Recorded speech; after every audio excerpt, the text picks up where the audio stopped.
So every once in a while, a new genre happens, right?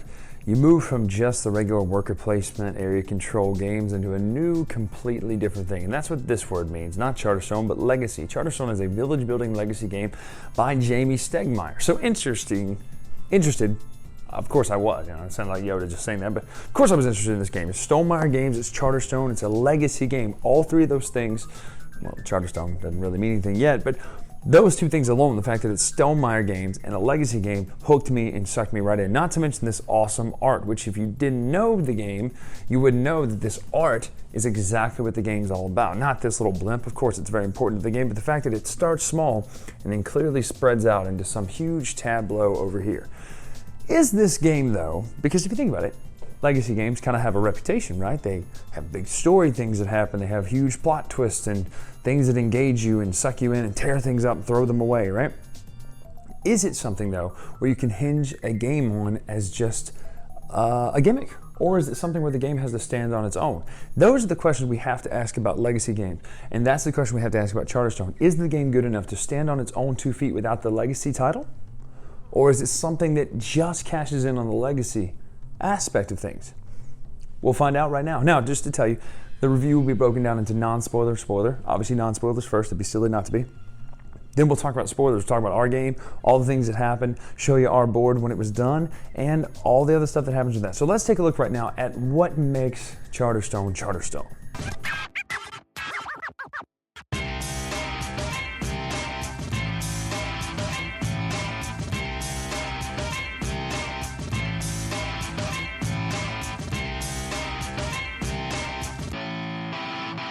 So I'm going to show you the inside of the box here. For some of you that might be too much already. You might think, whoa, Brian, spoilers. Clearly not a spoiler, but just for the faint of heart, I'm going to do my dead level best not to show you any spoilers. I'm going to show you what you would see if you bought this game and open it up. We will talk about mechanics because I'll show you the back of the board. I have to be careful when I pull the board out of the box here because the way it folds is the side that we played face up. There's 2 sides to the board because you can redo it. First of all, you get the instructions that says, please read this before reading anything else. Period. Don't read anything else until you read this. You then will see, I'm going to slide this up because I see a potential spoiler, just so we can't see it. Read this, instructions. This is the Otama instructions if you want to do that. Can't even show you the inside of the rule book now because of the new additions that we've added. Like any legacy game, you'll know that there's empty spots because they're there. I'm going to take this out as carefully as I can, the board and the 2 extra sideboards. The sideboards just denote where you put cards. This is what you would see. So you would see the archive, basically the trash can. The charter chest, this is the 5, 6 different players here, purple, green, blue, yellow, red, and black or dark gray, whatever you want to call it. Those are the different colors there. We've got these secret boxes. We have no clue what they do. We have the index. The index is cool because it's where you get all your cards from, right? You get your secret things from. Not really secret necessarily, but if you just open the index and look, you won't spoil anything. But I'm not going to do that just because. So this whole thing is actually lined with cards all the way across, completely, totally full when you first get the game. You'll then, as you play the game, take cards out of here, both for story, for instructions, for all sorts of stuff from the index. The scriptorium is where everything else is kept. I can't even show you the inside of that, and I can't even tell you why I can't show you the inside of that, but just know that's where all the base level components are that don't go with your own charter. So, obviously the purple pieces are in the purple box, and that just makes sense, right? Inside the scriptorium are things like the Charterstone dice itself, the progress token, as well as other things that you'll need. Oh, the resources. So there's wood, pumpkins, grain, steel, coal, and money. Those are all in there. Nice metal coins. We'll talk about that when I show you some of the components in a minute.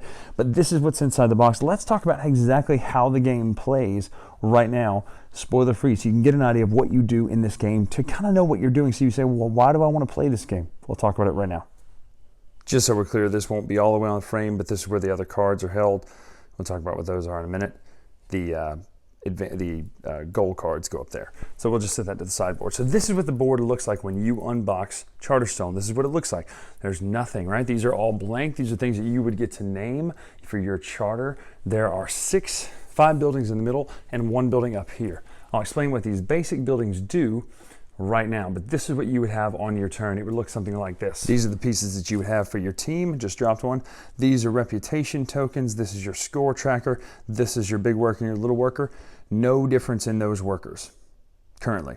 Maybe later, maybe not. I'm not going to say anything whether there is or not because I don't want you to assume anything, because even if there's not, you're going to assume things. So just know that there is no difference between these two workers. They both do the same things. So we'll talk about what they do right now. Pardon me for the slight graininess, but I wanted to zoom in so you could see everything in the main board that comes. Now, I can't show you the basic cards. The very first thing you would do is it would tell you to open some cards out of the index. I won't tell you what they are, but they are just, in fact, basic resource buildings. Each charter will get to place one depending on who they are. You know, it might be something like get a pumpkin or get a wood. In fact, that's what they all are. They're get a basic resource, and they have different cute little names. One of the rules is you can't cover those buildings up when you build later. You'll notice that there are spaces here, here, here, and here. Each one has 6 spots in their charter. It's really hard to see on the video, but you can kind of tell. Let's talk about the way the mechanics work. It is a worker placement game. Everybody has 2 workers, right? It's the old bump system from Stonemeier's Euphoria. So let's just say I go here. Well, if this person wants to go here, they just bump me out and I get to use my worker again. The 2 main things you can do on your turn is place workers or pick up workers. That's it. If you get bumped, you don't pay a penalty or anything like that. You just get your worker back, which is great. So let's talk about how this works. The cost of a building is on the left. The reward is on the right. So for the treasury, you trade in a resource, any resource, for a coin.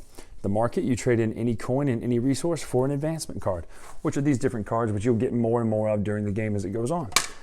The Zeppelin, this is how you build new buildings. You have none to build at the beginning, but you trade in 3 of these reputation tokens. You have 12, and they are limited. Once you run out, the game starts to speed up pretty fast, and we'll talk about that in a minute. But you would spend 3 of these, you just kick them off to the side, spend the 4 resources listed on the card to build. You would then get the reward of being able to build the building. You put it in one of your charter spaces, get 5 victory points, which is on the victory point track up here. And then you would also move the progress token. Down here, you'll notice the progress token says that once you build, open a Charterstone chest, or get an achievement card, you will then move the progress token. Once the progress token hits the end of the track, game is over, equal turns, that's it. Now, the next one is the Charterstone. So some of the buildings you'll see, and this is not really spoilers, and mild spoilers, some of the buildings will have crates in the top right. If your building has a crate, you can open that crate, which essentially points you to somewhere in the index to get more cards, to get new stuff, basically. So this one costs you 2 reputation points of these tokens, 4 coins. You get 5 victory points for doing it. Again, you'll move that track. That's how you get new things, is through the Charterstone. The Grandstand, that allows you to claim one of the objective cards up there. It would be things like, you know, have this many resources on your sideline or whatever. So you just basically essentially will put this token on that card to market.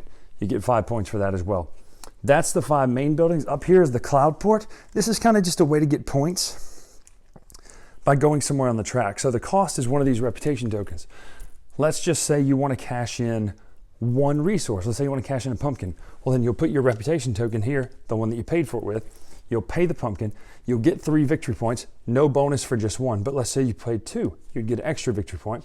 If you paid 3, you'll put it what's on the reputation track, which is this right over here. Reputation track is a cool little kind of area control, you know, sort of mechanic over here where, depending on the player count, you put your reputation tokens over here through various means. At the end of the game, the player with the most gets 10 points. Player with the second most gets 7. Player with the least gets 4. Ties are friendly. That is the basic way to play Charterstone right there. There are no more basic rules than I can tell you about without going into spoilers. So from that alone, I know it's hard to tell how the game works, but let's look up top and just see a little bit more about this game. One thing of note, I can't show you our charter chests, but we didn't play with the yellow and the blue players. They were inactive. And so these are actually blank. So on your charter chest for the campaign, you score points in the game around the track, right? You know, 1 to 99 is listed on the track. Each of those stars you pass, you'll see them there every 10 points, gains you what's called a glory. Now at the end of the campaign, glory are worth 10 victory points. So the more of these glory you have, the more victory points you have at the end of the campaign to win the campaign. Spoiler, Carla trounced us in the campaign. We did not see it coming. Andy and I thought we were going to win, and that did not happen. I came in last place, and Carla trounced us. But anyway, the glory is a cool mechanic too for 2 reasons. 1, you fill up these stars and you get to have one of these at the beginning of each game, permanent bonus, right? So if you got 10 glory or whatever it is, 1, 2, 3, 4, 5, 6, 7, 8. When you get 8 glory and you fill in these stars, you get to have a resource of your choice at the beginning of each game. Depending on these different things, you'll find out what the icons do in the book. Not going to tell you what they are because it even says like mild spoilery on the back of the instruction book. So it's not like it's hidden, but you know, spoilery icons. On the back here, I'll just kind of cover them up then just in case. You can fill your capacity, which means that you get to keep one of these items that are under my thumb here at the beginning of each game. So it's from your leftovers. If you win the game, you mark these chalices here. They're worth 6 to 8 victory points in addition to your glory at the end of the game.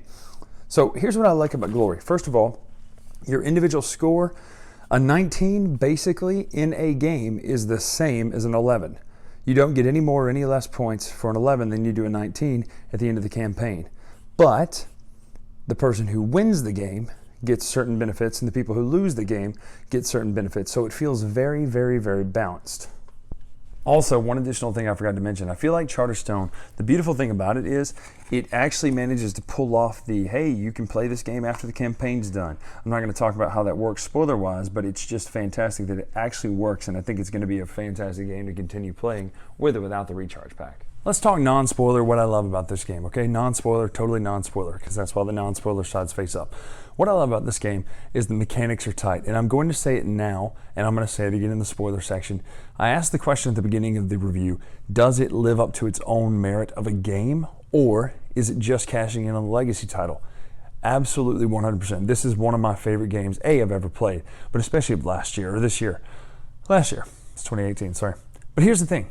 It does not cash in on the legacy aspect as being the main gimmick of the game. The main gimmick of Charterstone is that Charterstone is a good game by itself. The rules are fun, the mechanics are tight, the art is fantastic, and it always feels like it's your turn. It's constantly your turn in a good way. Like you get to place one worker and take one action. That's it. There's no multiple phases. You're either placing workers or you're pulling back workers. You're either getting bumped by someone else to where you have a worker to play. It's always your turn. The game moves very, very fast. They're played in about an hour each, which is great. Drawbacks, and honestly, I know I'm super positive about games, but I can't think of any drawbacks. There's one or two rules that we messed up, not the rules' fault. When we look back in the rules, or sheepishly when Jamie tweeted back in a very kind way, we noticed that we'd played something wrong. No big deal. It was just in the first couple games. We made the correction, and it really didn't change much. But I love how tight the mechanics are and how smooth everything plays. Unlike other legacy games where you're waiting for that moment of just the huge plot twist, this one's just consistent all the way through. And it times out based on how you're doing. When you open crates, when you open buildings, all that sort of stuff, this new stuff you unlock is not like, ooh, look at this huge plot twist. This just happened in the world. The game has permanently changed. Well, the game does permanently change, but not in such a way where it's like, oh man, what is this new rule we have to learn for this game? It's consistently Charterstone. And here's the best thing I can say about Charterstone. Forget the legacy part for just a second. Charterstone is a great game. Even if it was just Charterstone, a village building game, Charterstone's a great game. But because it's Charterstone, a legacy village building game, it is just through the roof for me personally. The mechanics of the legacy system are absolutely great. Opening stuff is fun, it's exciting, but it doesn't bog down the game. You don't get a new rule and go, oh gosh, what do we have to do now? You feel like it's just a natural extension of what you're playing, and that's super high praise for a legacy game in 2018, 2017, when there's so much pressure. There's also so much pressure from the fact that Stonemaier Games, everything they do has just so much hype behind it. And they constantly deliver. So well done, Jamie and the crew. You guys do an amazing job, as always, for Charterstone. I love this game. But let's talk spoilers now. Let's get into spoilers. I'm going to give you 10 seconds of spoiler-free moment.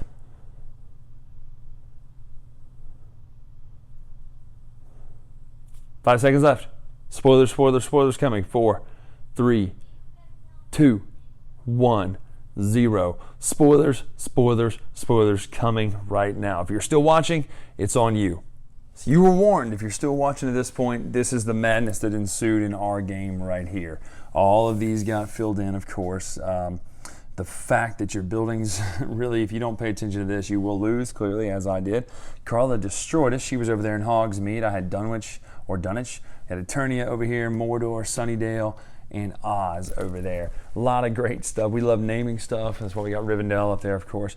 By the way, let's just talk about favorite things in the spoiler section first before we look at all the different buildings that we have that you probably didn't have. How about these? How about these right here, these sky islands? This is stinking brilliant. It's a wonderful concept, the idea of having interchangeable buildings that you can put out and go, well, maybe this time I'll play with this building.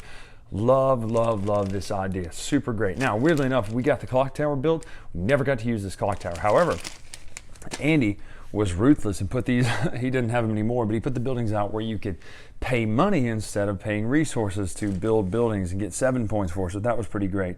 Love this concept over here of adding the minions. The minions, for goodness sake.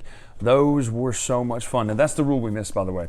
I sent Jamie a text. I said, Jamie, how do you keep track of whose minion is whose on the board? And he says, well, it should be pretty easy considering you can only put minions in your own territory, in your own charter. We had missed that part. We had just been putting minions all over the board. Thankfully, that was only when we had cats and butlers, so it wasn't too terribly bad. But these butlers and cats and the ghosts and the chefs and the golems and the robots, this made the game so great, having these little tweaks, these little powers, you know, all that sort of stuff. How about the fact that the Forever King turned out to be a total jerk, right? Stealing everybody's souls for years and years and years and years, and you actually were kind of a jerk too, you know, you didn't know it. Metal coins, man, these were great as well. So this is kind of what happened on our board here. I'd love to see kind of pictures of what happened on y'all's board, because again, you're either watching this because you don't care about spoilers or because you've already finished this and just want to hear what other people thought about it. So that is the spoiler side of things right there, what our board looked like. Now let's talk about how we felt about it right now. So how about that candle, right? When you opened up box 3 and you saw that candle and you said, what is this? And then you read the guidepost and it said, keep this thing burning. And if you let it out, like the antithesis of some Point of Grace song from the 90s, you would be ruined, right? But then you find out, well, he's kind of a jerk, so I wonder what would happen. Now, that's the point of doing the recharge pack. You go, what's the point of the recharge pack if you can just play the game over and over again? Well, you go, well, what happens if we do this or this or this differently? I love this. And let's talk about real quick the idea of playing this game over and over again. Can you do it? It's the only legacy game that really prides itself and boasts itself on that. And based on the rules that I was reading, because we have not played it since the campaign ended, we banged out all 12 games, loved every second of it.